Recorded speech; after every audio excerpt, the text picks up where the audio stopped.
Welcome into T4G Sports. Today we are going to be talking about how scary is Oregon going to be in the Big Ten.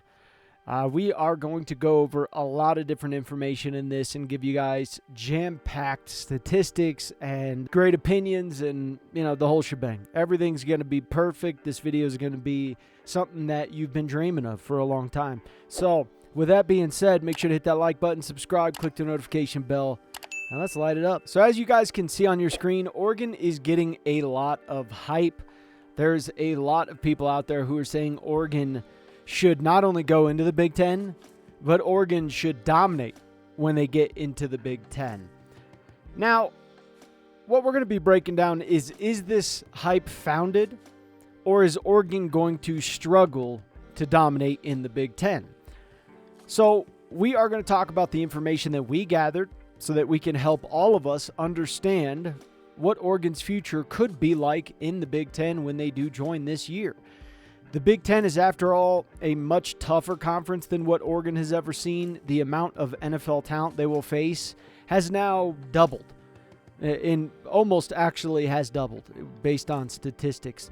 It is a much, much different league or conference than what they are used to. So we got a question for you guys at the beginning of this video, and we'll give you our answers at the end of the video. But how many games do you think Oregon is going to lose this year in your opinion? Let us know in the comments below. So we're going to go over the pros and the cons for Oregon joining the Big Ten. Now the first pro, because that's what we're going to cover first, is more money. As you can see on your screen, the Big Ten led Power 5 conferences in 2022 fiscal year with $845.6 million in revenue. Okay? That was when they were just regional. And by the way, they just signed an even bigger contract than the SEC did. CBS, NBC, Fox, all of them are going full head and toe into the Big Ten.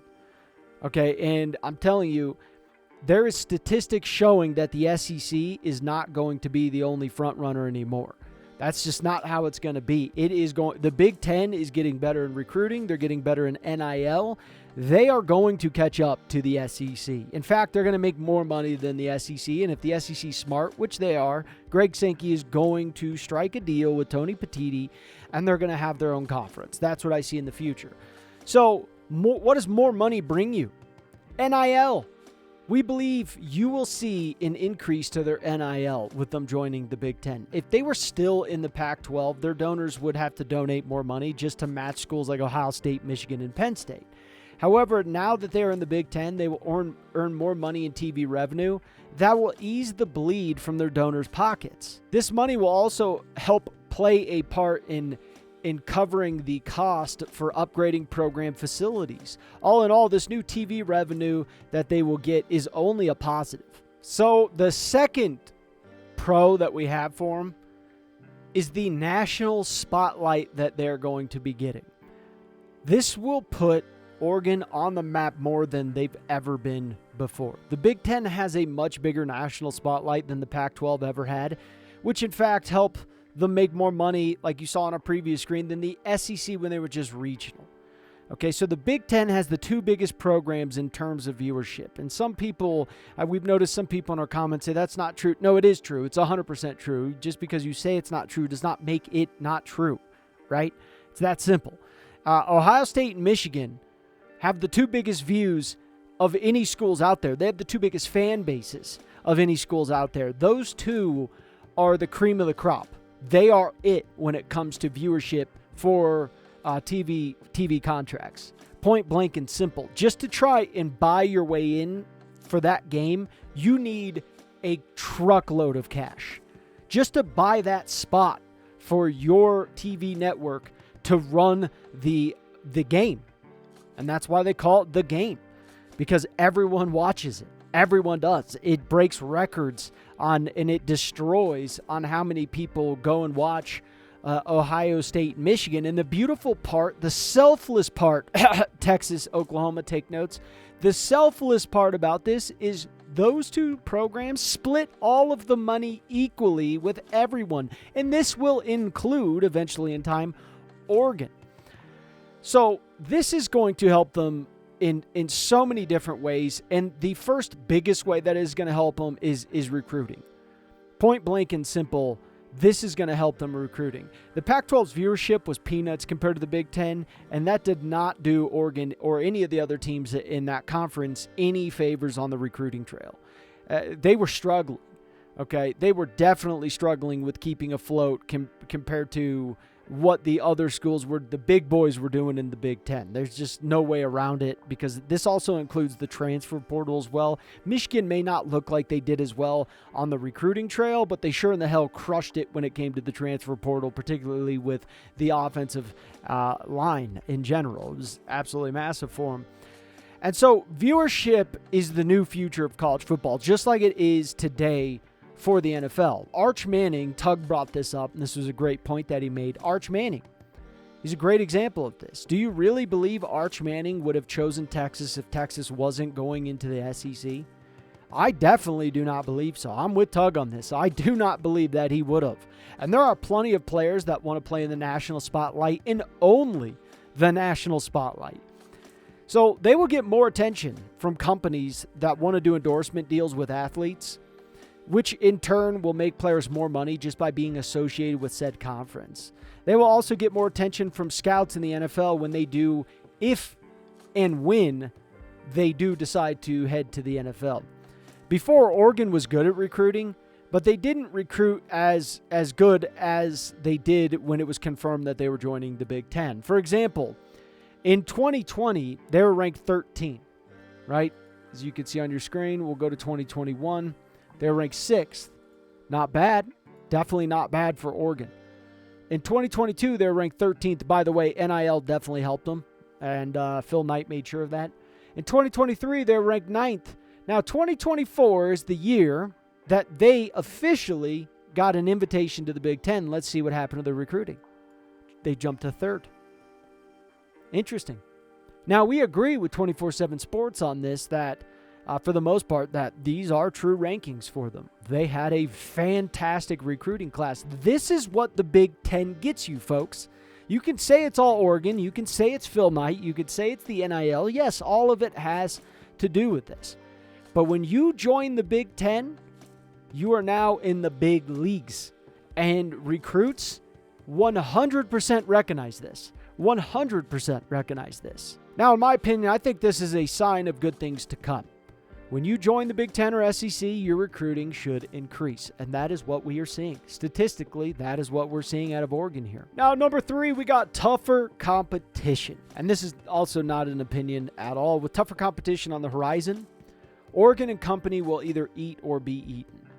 Some teams like Nebraska buckle under the harder competition. Others will rise to the occasion. This should increase the competitiveness of Oregon in a positive way, at least that's the hope. So think of it this way. I'm going to give you a statistic here. In the last 5 years, the Pac-12 had 155 players get drafted in the NFL, which is pretty good, right? Well, the Big Ten had 238 players drafted in the last 5 years. They're the second best behind the SEC.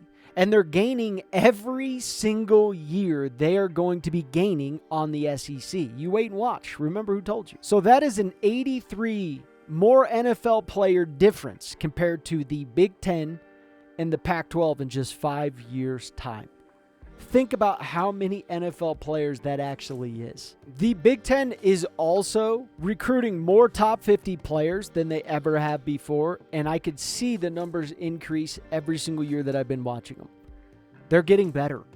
Point blank and simple, they are getting better. So not only did you see the last 5 years where they were increasing in talent, but you're going to see the next 5 years where they're going to be increasing in talent.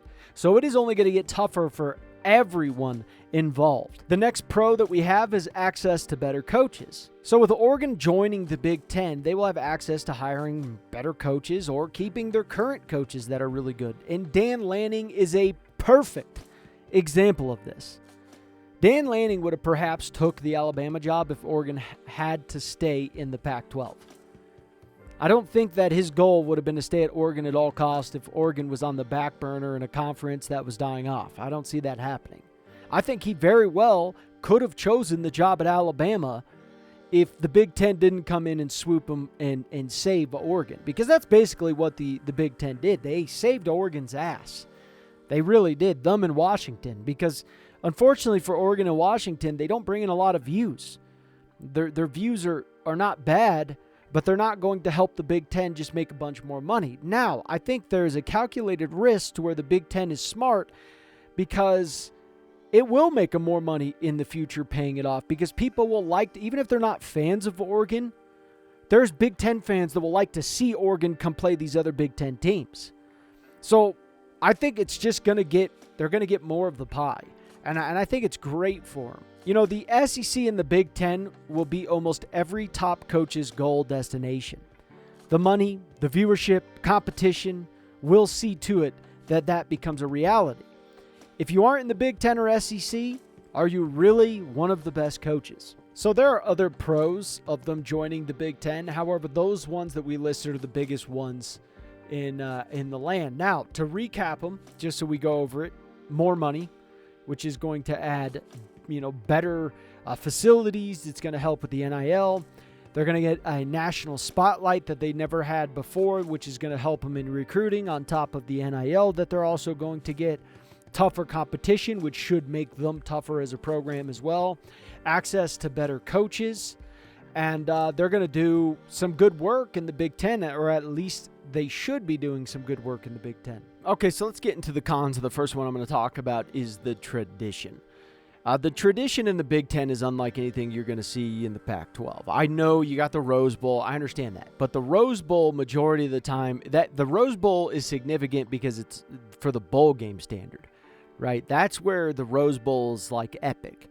Okay, one of the most historic stadiums in all of the land. Probably even the most historic stadium in all the land. And I understand that, but you got to remember that's for bowl game standards. That's not day in and day out in the Rose Bowl. That's just not the way it is. So what you'll realize in the Big Ten quickly is like the three biggest stadiums in the entire NCAA are not SEC stadiums. They're Big Ten stadiums. The two biggest fan bases in all of the NCAA are Big Ten fan bases. Okay? And so the number one stadium in sheer size is Michigan. Right? They'll bring in over 110,000 fans. And think about it, if you're Oregon, you guys bring in 55,000 fans? Yeah, they're doubling that. They're literally doubling what they have. More people going to the bathroom at halftime than the amount of people who fill your entire stadium during an entire game. That's how crazy it is. And that's a very ominous stadium, and that fan base is nuts, by the way. You will not like going there and attending a game. You're not going to, because you're going to get a lot of shit talk. They're going to shit talk you. I'm going to tell you that right now. They're going to shit talk you. So be aware of that. The second largest stadium is Beaver Stadium, which is Penn State. They'll bring in over 106,000 fans. And if you ever hear it's going to be a whiteout game, just know it's going to be ruthless for your team. You won't be able to hear shit because they go nuts. So if they say it's going to be a whiteout, that's not good. That's bad news. Never fun news to hear that, because they're always going to try to make you try and score against their student section at the end of the game, because their student section will get really drunk and then get really loud. And the closer you get to the end zone, the louder it gets, and you can't hear shit. You'll see a lot of false start penalties from your team. You'll be like, what's going on? Just know it's the student section and it's them being a whiteout. Like that's the way it is. The third largest stadium in the NCAA is the Shoe, which is Ohio State Buckeyes. And they'll bring in over 105,000 fans for a game. I attended a game last year, the Ohio State versus Penn State game. There was over 105,000 fans, and it was insane. It put every stadium I've ever been in to shame. It really did. It was so loud, and when the crowd erupted, it was like you could feel it in your soul.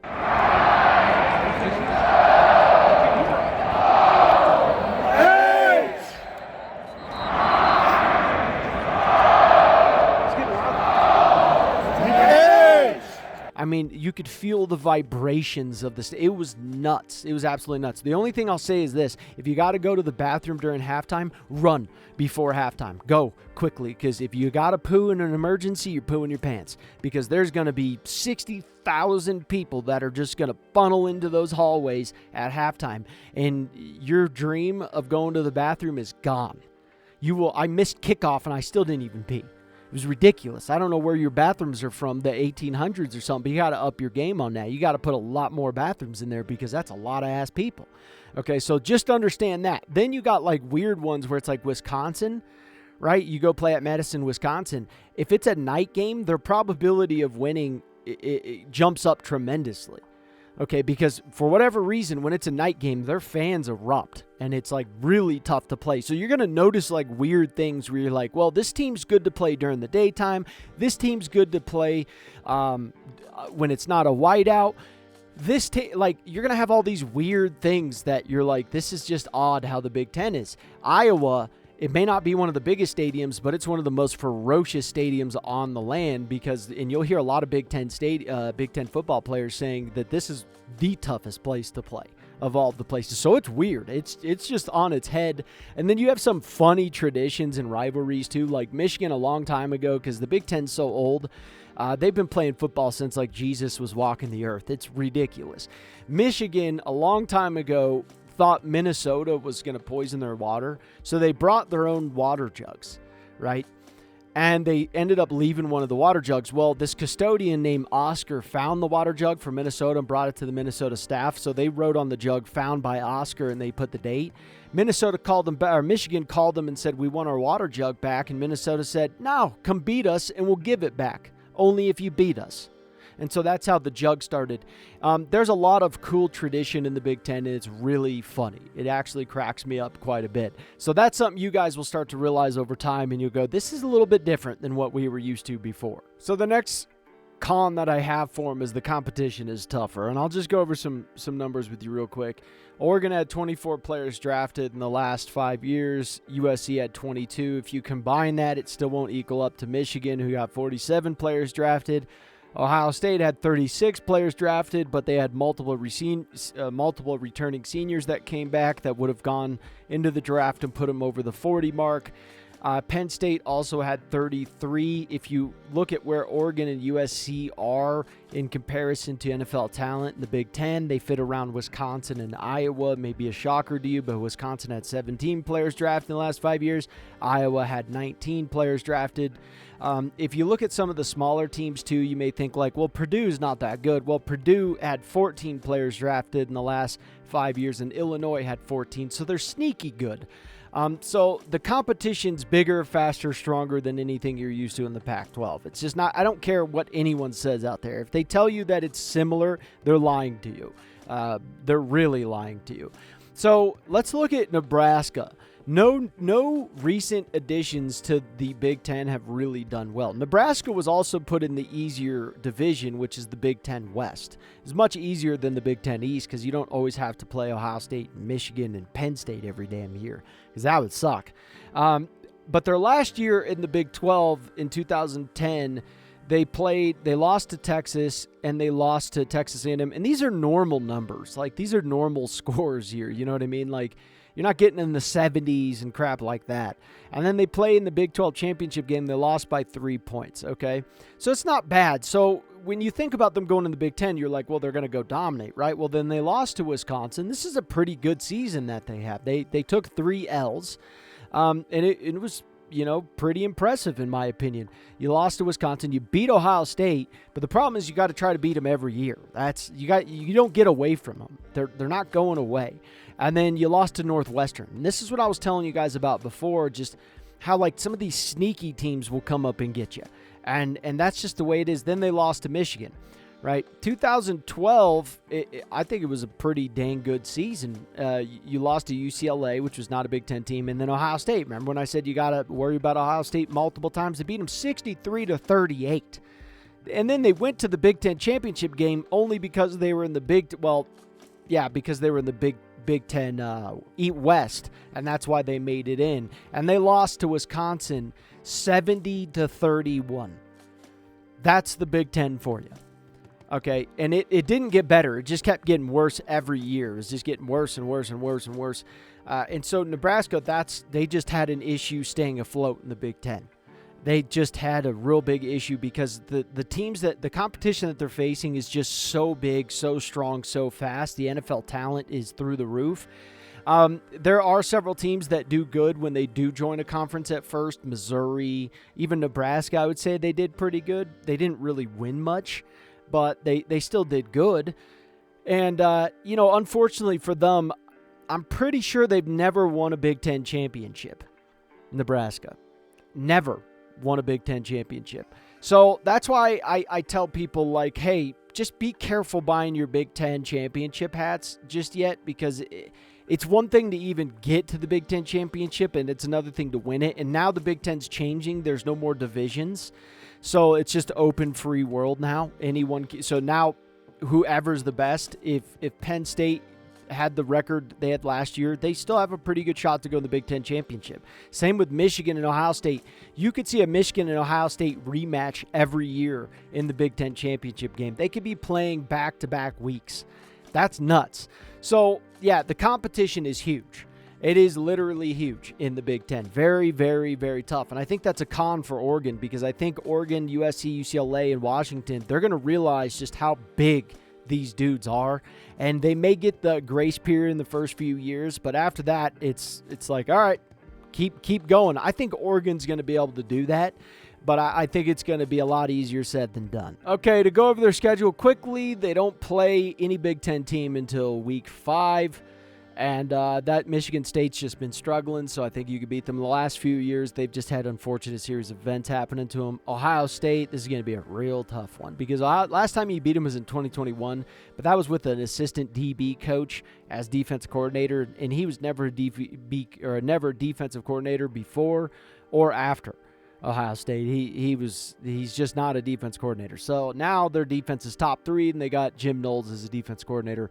And these are the 2 games really that you should be concerned about, because these 2 are like games that you should just whomp them, but yet you're not sure if you will, because these 2 teams can sneak up on you quick. It's weird how it goes, but you gotta handle these 2 teams and not let the excitement of Ohio State and Michigan get to your head.